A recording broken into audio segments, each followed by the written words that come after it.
The current business climate and world require a different set of educational needs, and our current system doesn't meet it. If you're going to spend, 50 to $100,000 a year, like it should be good at multiple things. In fact, it should absolutely be teaching you the skills you need to graduate and get a job and be successful. Gagan, thanks for joining me.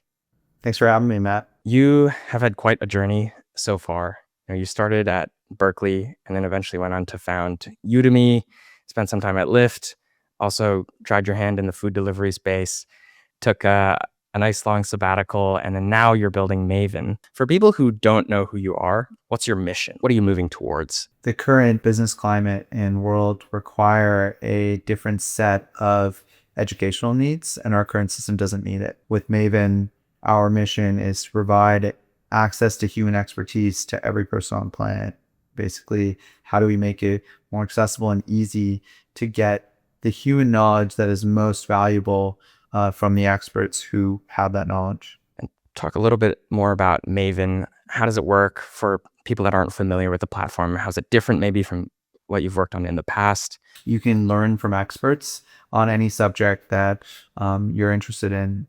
Primarily, we're in like the business tech space. So we have really good courses in product, AI, design, engineering, and they're all led by someone who has, let's say, 10 years working at a GitHub or 15 years at Meta, or they've spent the last 5 years at OpenAI or something. Those are the same people who literally teach the classes on Maven that you can take to get up to speed on vibe coding, AI product management, product sense, any number of skills. So the idea is if you're a professional today, in order to keep up with the changing times, you have to keep your skills fresh.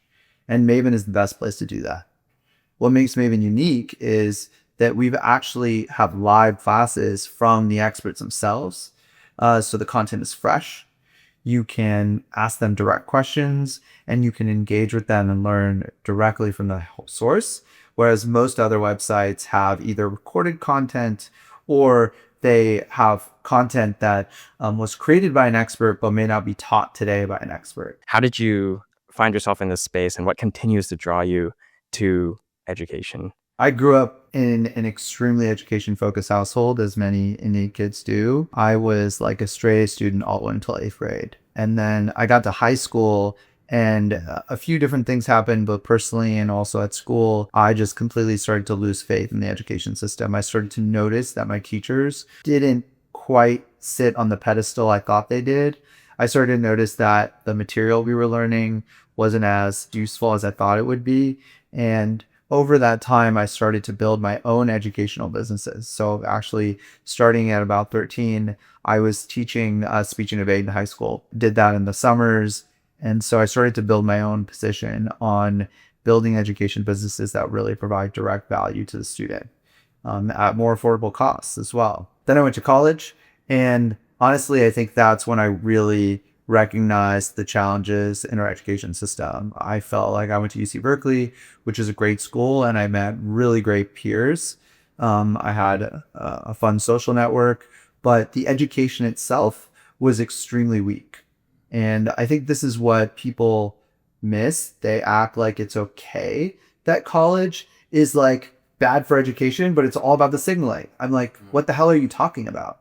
That's not an acceptable answer. If you're going to spend, 50 to $100,000 a year, like it should be good at multiple things. In fact, it should absolutely be teaching you the skills you need to graduate and get a job and be successful.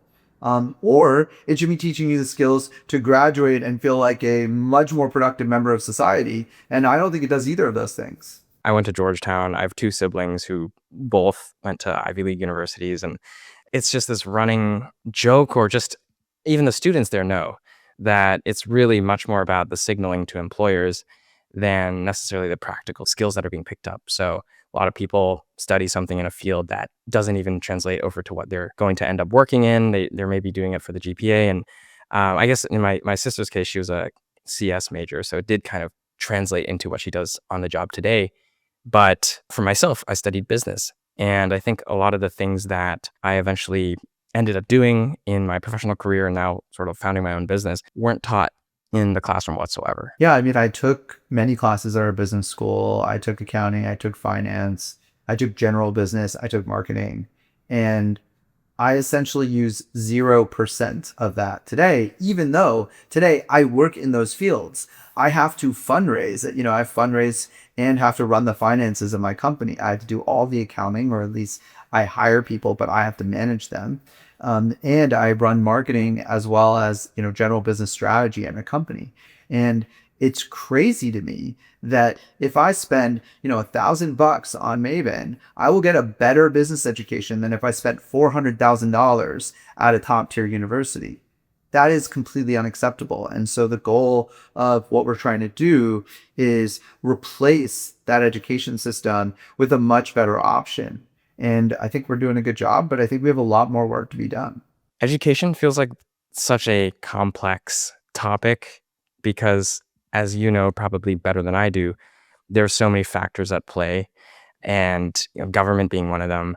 Also, the medium, as technology changes, that people are learning through changes. I would say probably less people are learning from textbooks now than they are off the internet today. But curious what you're seeing on your side. Things are moving pretty quickly. How do you think education is going to change over the next 3 to 5 years, even? I mean, it used to be that the reason you went to a university is because that was where all the books were. And the books were the only place where you could find the knowledge. So you literally had to go to this like place to go and access the information. Now that information is readily available at everyone's fingertips. And even the insight is starting to become available at everyone's fingertips, right? Through AI. So what's the purpose of an education anymore? The purpose, and I think there are a lot of people who are saying, well, I don't need to go to school at all. And that's where I would say yes and no. On the one hand, I think it's very likely that you don't need textbooks anymore. You don't really need a syllabus or an instructor or a professor who's got like information from 20 years ago that you need to learn. But the new skills that are coming in the modern economy are changing constantly, and you have to keep up. Like, you have to learn what's going on. Like, how do you learn how to use Claude Code effectively, especially when you're using Claude Code in a way that's going to, you have needed to transform your own PDE organization, your product design engineering organization. Those are things that only a very small set of people have figured out today. And everyone else is just muddling through, trying to figure out, how do I redesign my design system so that my designers can work 10 times faster? Or what do I do with all this tech debt that AI is going to accumulate if I just let Claude Code write all my code for me? Well, there are people out there who have spent, the last 5 years, or certainly the last, 5 years building knowledge, and are at the most cutting edge of all of this new technology. And you can just like go and spend a day with them and learn from them. That's incredible. That's like a totally new opportunity that never used to exist. It used to be you had to go to the university to do that. And they were going to be 10 to 20 years behind. And now you can get the person who like rolls this out at LaunchDarkly or at, Anthropic or Google is literally just on a Zoom with you, walking you through it. So I think that the education system is changing dramatically. And as we reduce the need for sort of old school style of learning, a new school style of learning is coming up, which is the need to keep up with existing changes, to understand how to use them and work them into your workflows, more practical and expert-led education. Yeah, it's so fascinating because even from my personal experience, growing up, it felt like the education started when I was, in kindergarten, and then K through 12. Yes. And then, maybe you go to college for 4 years. Maybe you do some more graduate degrees after that. And then to most people who are in school, it probably feels like the education ends at that point. But what I have slowly realized over time is that it doesn't end, and it shouldn't end. And it requires a very proactive person, I think, to really continue that learning throughout their entire professional career and life. But then there's no clear structure, right? It's not like university where you're going to go through a certain number of semesters and you'll get a degree at the end of it. And it feels like what you guys are doing at Maven is you are providing these real world skills because the instructors are actually doing the things that people do want to learn. They've done it. They've maybe implemented these at much larger enterprises, and they're doing it live with the students. Yeah, you said it better than I could. Gagan, I want to shift gears a little bit though, because you are very active on social media. Specifically, I've noticed on LinkedIn, and that's actually where Daniel and I, my co-host who can't be here today, started seeing your content and really resonated with some of the things that you were saying. Have you always been someone who had an active online presence, or when did this start? I started doing internet marketing of some sort, including having like a public presence when we started Udemy. It was very obvious to me at that time that evangelizing the company is one of the core jobs of a co-founder or a CEO.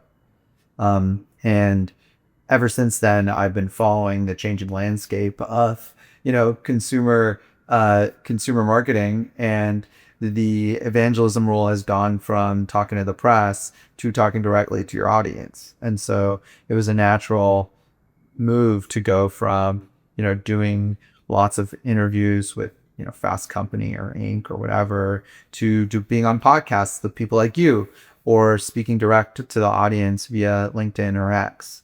And that's been a really effective strategy for my various companies. What do you think founders who aren't posting right now but know that they should, what should they know about posting content online if they want to start growing that audience? I think there are obviously, first of all, just to be clear, there are definitely people who have no need to post on the internet. I mean, probably 70-80% of CEOs just shouldn't even bother. It's not worth their time.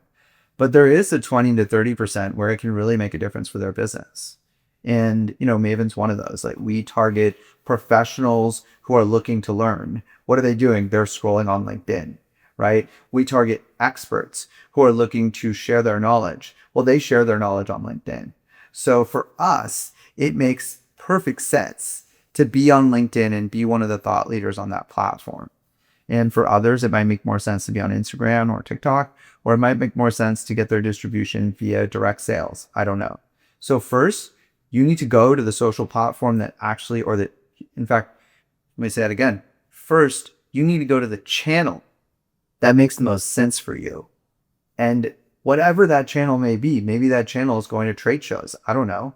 It's like, that's just what you should do. And so first of all, as a founder, you have no excuses. If the channel is the right channel for you, you need to go figure it out. So if you want to figure out LinkedIn specifically, which I think I've done pretty well, the first thing to remember is that it is extremely emotional to post. It feels way more serious than it actually is. The reality is, like, very few people are post in the beginning, and like they expect you to clown around and make mistakes. And so your job is to push through those first 2, 4, 6, 8 weeks to the point where you start to get the hang of it. And you can't just push through and say, oh, I made a mistake yesterday, that's fine. It's like, you made a mistake, post didn't do very well, learn from it and get better and better and better. And if you keep doing that, then you can eventually succeed.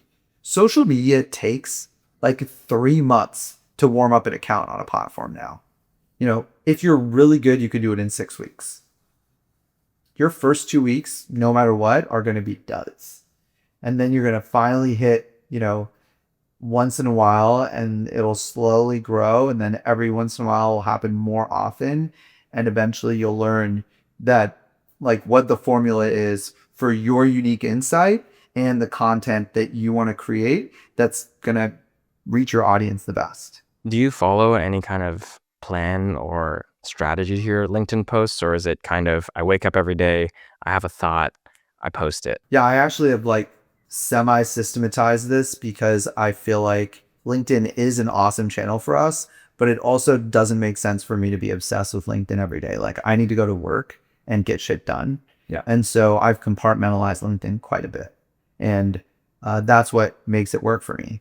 So each week I do a writing sync with a partner. I've had 3 different partners at Maven, all great partners, actually, like different employees at the company who I need someone to bounce ideas off of and to give me feedback when I'm writing. So I will write a draft. They will tell me what they think, edit it, etc. And sometimes I'll do, a 1-hour session. Sometimes I'll write 4 posts, and sometimes I'll write 0. And it's like, and each week my goal is basically to try to write 2 good posts that We can post on the platform, and I do not post on the platform directly. I have my partner at the company go and post for me. And the reason is because I find that if I post it myself, I'm super, I have a background process in my brain that's always wondering how well it did. And if I don't know when it's posted and I don't need to remember to post at a certain time of day because we always post in the mornings, then I'm much more cognitively free. I actually find X and other platforms to be a little bit more difficult because you kind of do have to post yourself.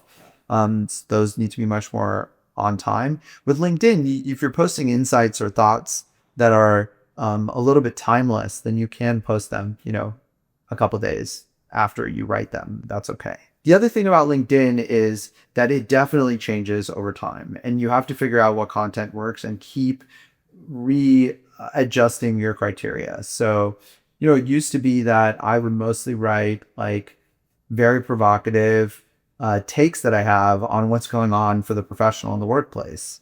And over the last couple of months, those have not done as well.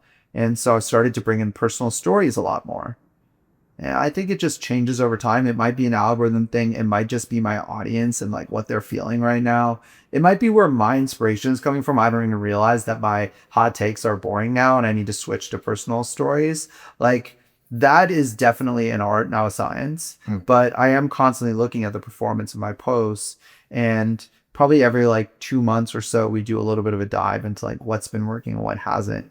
And if we've had a dry spell, then we go and fix it. Or if we have a hot streak, we try to learn from that and try to keep writing stuff that's similar to that hot streak.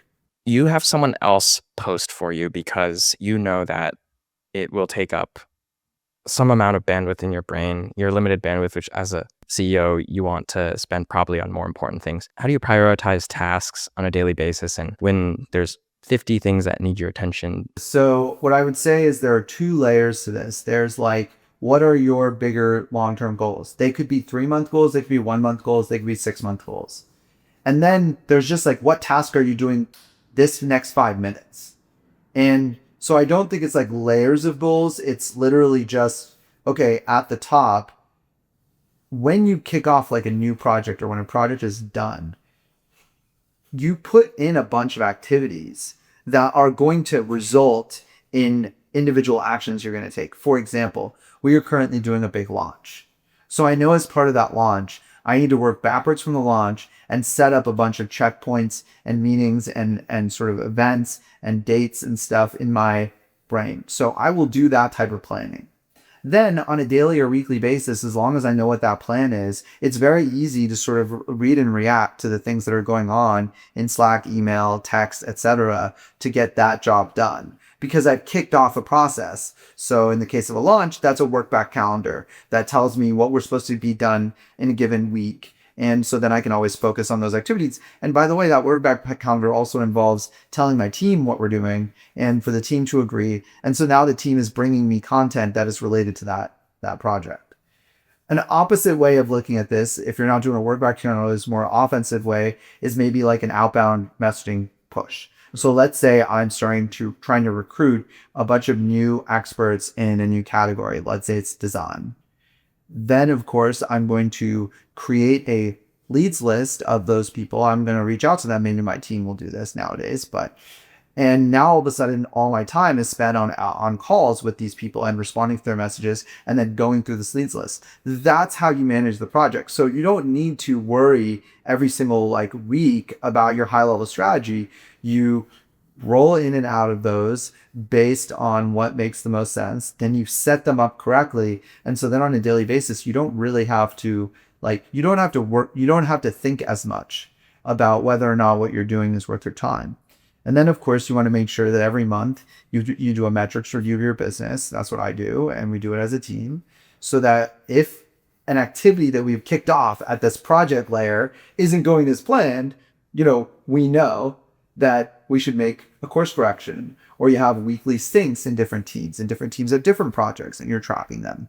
So as long as the planning is right, a lot of the data activities kind of flow from there. That was really well articulated. There's also one thing you said, which is I want to touch on, which is this aspect of communication. And we've talked to a couple other guests who are also founders on this podcast. And I want to get your take on this. Over the years, what have you learned about how to effectively communicate both internally to your own team and then also externally when you're talking to, say, investors or customers? Like, are there differences there? And what do you think makes a great communicator? Empathy. Each person that you are talking to is actually in a different point in their lives, coming from a different point of view.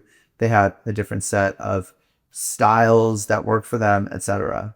And yes, you can bucket them. Investors tend to have a lot of things in common. People who are less than 3 years of experience tend to have a lot of things in common. Your LinkedIn audience might have a lot of things in common. And so when you do have to make mass communications, you have to have empathy of the sort of diversity of people within that bucket, right? But you still want to have some idea of what that looks like.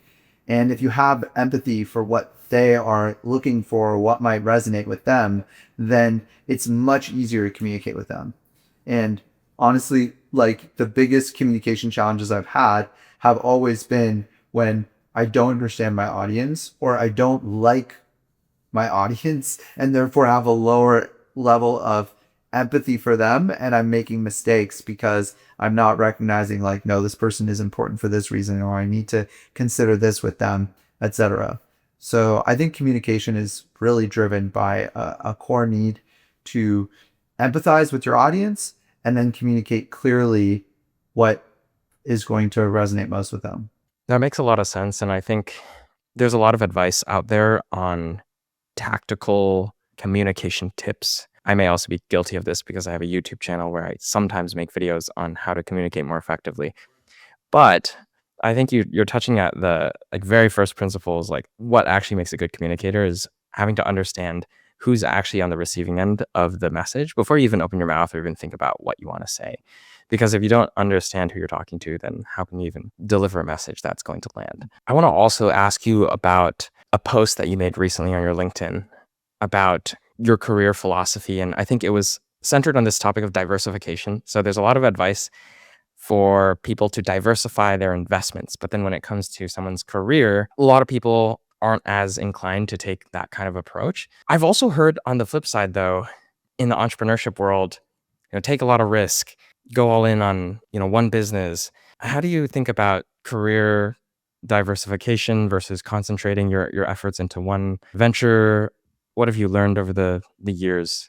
It depends on the stage that you're at in your career. I think that there are times to go all in on one thing. If you're a founder or you're a really early employee, it's like your first job, you probably just want to like go super deep on something and get it right. But as you get older and you become more established, it's really valuable to have a diversity of things that you are able to either earn revenue from, or at the very least, a diversity of skills that you can bring to the workplace.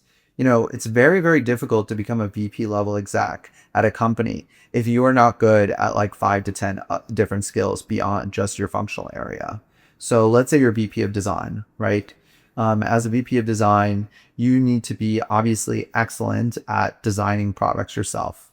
And so you should be great at the sort of either the UX or the UI design, product design generally. I'll put that in all just one bucket. That's actually 3 different things, but let's put it in one bucket for the sake of this conversation. You become a really good designer. Well, what about customer research?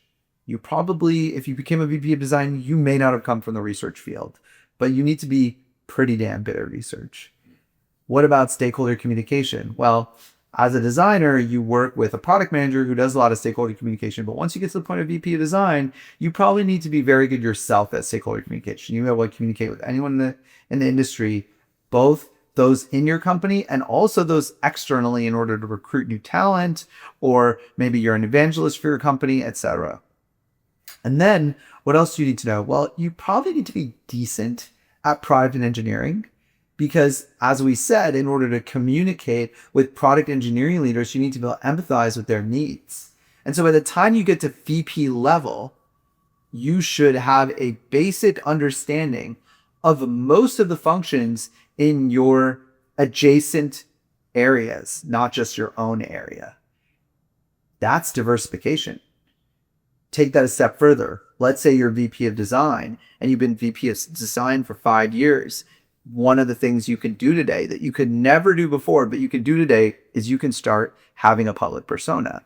You go to conference talks, you go on podcasts like this one, you post on LinkedIn or on X. And if you do that, it happens to be extremely valuable for your company that you're hired into. It helps you recruit new talent. It helps you evangelize the company and product. It helps your company's brand grow. And so it's actually, and funny enough, if you do that, then all of a sudden you can say, well, hey, wait a second. I don't need to rely on just this one company and this one job. I'm not going to be here forever. Like most, people stay at their jobs for, I think it's like 2 or 3 years nowadays. It's a crazy low amount of time. So if you can build a brand for yourself beyond that, then you start having what's called a portfolio career. And you start saying, hey, maybe I'll do a little bit of advising, a little bit of consulting, and also keep my day job. And funny enough, I've found that for the people who are at that VP level, they tell me that their like outside consulting and advising actually helps them do a better job at the same way that as a founder, I often take, 2 to 4 phone calls a month with another founder helping them with their business, because giving advice to someone else is often easier than doing it yourself. So I find that if I'm giving someone advice, in the next week, I will improve in that function that I just gave advice on. It's such a good breakdown. And I feel like this is something a lot of people don't realize. I'm obviously earlier in my career, I'm about 5 years in. So the people at my level, from what I can observe and just conversation with peers, I don't think there's enough emphasis on the fact that to get to the level of, say, VP of whatever it is, it's way more than just what you came in as. And the skill set, because you're no longer an IC, you're managing teams, you have to be almost a generalist in at least a few different fields, as you've said. And how do you learn these skills over time? I guess some people may be naturally good at, say, sales, or naturally good at a certain thing. They have natural tendencies.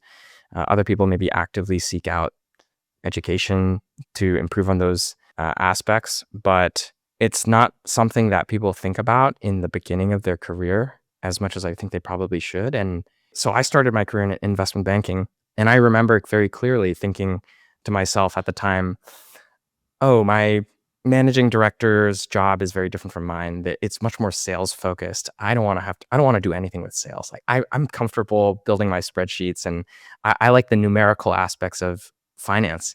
And it's funny because now as a founder, I'm doing a ton of sales and I'm realizing that's a huge part of the job. Point being, it's really interesting that even if you don't plan to be an entrepreneur one day, if you do want to move up to the VP level at a company, you do end up building some sort of portfolio of skills. And that portfolio career, I think is what you said, is really, really fascinating. Almost every successful founder or investor or exec does something outside of their day job. That's been normal. That's normal for a long, long time now. And so I think there's no reason why other employees who are, again, once you're an expert, once you're good enough that you have spent a ton of time obsessing over your job and you figured out how to do it, then you need to start branching out to ensure, one, career resilience. Second, to ensure perspective, because you get lost in the perspective of your own company. You need other companies' perspectives to enrich what you're doing. And then third, to help your own company succeed, you have to be more external facing as you get more senior. So I think it's quite natural for senior leadership at most companies to start having a sort of natural portfolio nature to what they do. Whether they monetize or not is their own choice. But they're all constantly doing more than just, showing up to work and doing the job and leaving. I want to also dive into the sabbatical that you took. I think it's really interesting for me personally, just out of selfish curiosity, whenever I see someone who takes a slightly non-traditional path to their career. What was that experience like? What did you learn from it? Do you recommend it for founders? What are your thoughts there? I think anyone, whether you're a founder, an employee, an exec, a consultant, whatever you are in your life, if you have the opportunity to take like 6 months, a year, 2 years off and go and explore the world and do your own thing, then I highly recommend it. It's incredible. It is not a career enriching opportunity directly. It is a life enriching opportunity. And funny enough, I think people with more enriched lives tend to have really successful careers. So there is a correlation there. But the goal of a great sabbatical is just to have a good time. And I happened to be, 30 years old. I had a little bit of money saved up from, exiting some Udemy stock. I was out of a job and because I had shut down my company and I was free. I had no personal obligations, no significant other, no kids. This is like a very unique situation. I don't think everyone's going to be in that situation. Some people maybe should try to get themselves in that situation if it's the right fit for them. Maybe save up a little bit more in their 20s or something. But I was lucky enough that just sort of happened to me. And so I said, all right, I'm going to go spend a couple of years and, I'm going to explore the world. I've always been a super curious person. I love travel. I had already been to 50 countries before I went on this trip. Oh, wow. So over my life. So I was already kind of the type of person who knew that when I had time off, my go-to is to go and explore more of the world. And so I decided to do this, and I didn't know how long I would be traveling for. It ended up being almost 3 years. And it was a life-changing experience. When you started, did you plan for it to be 3 years, or did it kind of just go on? And at what point did you decide, all right, it's time to work on something new? And I knew it was going to be 6 months, and then from there I knew I was going to figure it out. But I had no idea it was going to be as long as it did. Just to be clear, I spent about 18 months where I really wasn't working and didn't have any sort of real itch to work.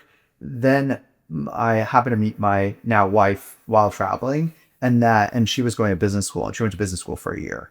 And there was 6 months in between that 18 months and that. So I kind of got extended by that. Which is not an atypical story. Like while you're traveling, opportunities show up. Sometimes they're romantic, sometimes they're professional, sometimes they're extracurricular, whatever. But opportunities show up and you decide to spend a year or two, committed on something. So, but the first 6 months, I just wanted to go and explore. And the thing that was amazing is like, it was both very difficult and super rewarding. And as the rewards kept coming, I kept coming up with more ideas of things I want to do. My list of what I wanted to accomplish while I was traveling grew. And probably about 3 months in, my list was long enough that I was like, okay, if I'm really going to do this, it's going to take like 12 to 18 months. And that's how much it took. before we wrap up, is there anything else that we haven't talked about today that for the audience, which tends to be young founders, entrepreneurs, people who want to start businesses, people who are creators, is there any advice, anything that you want to touch on? If you are someone who is thinking about being a creator or publishing more on the internet, give it 3 months and do it religiously for that 3 months. Do not just try one post and see what happens, or try 5 posts and see what happens. That's such a big mistake because the way social works is it requires reps to learn how to be successful and also to to experiment with what will actually work. So that's my advice for anybody, whether founder or aspiring creator or just an expert who's looking to build their profile with a wider audience than just their direct professional network. Post for 3 months straight. That's great advice. And where can people find you? I'm pretty easy to find on the internet. You can find me on LinkedIn, on X, and you can also email me. Thanks so much, Gagan. Yeah, thanks, Matt.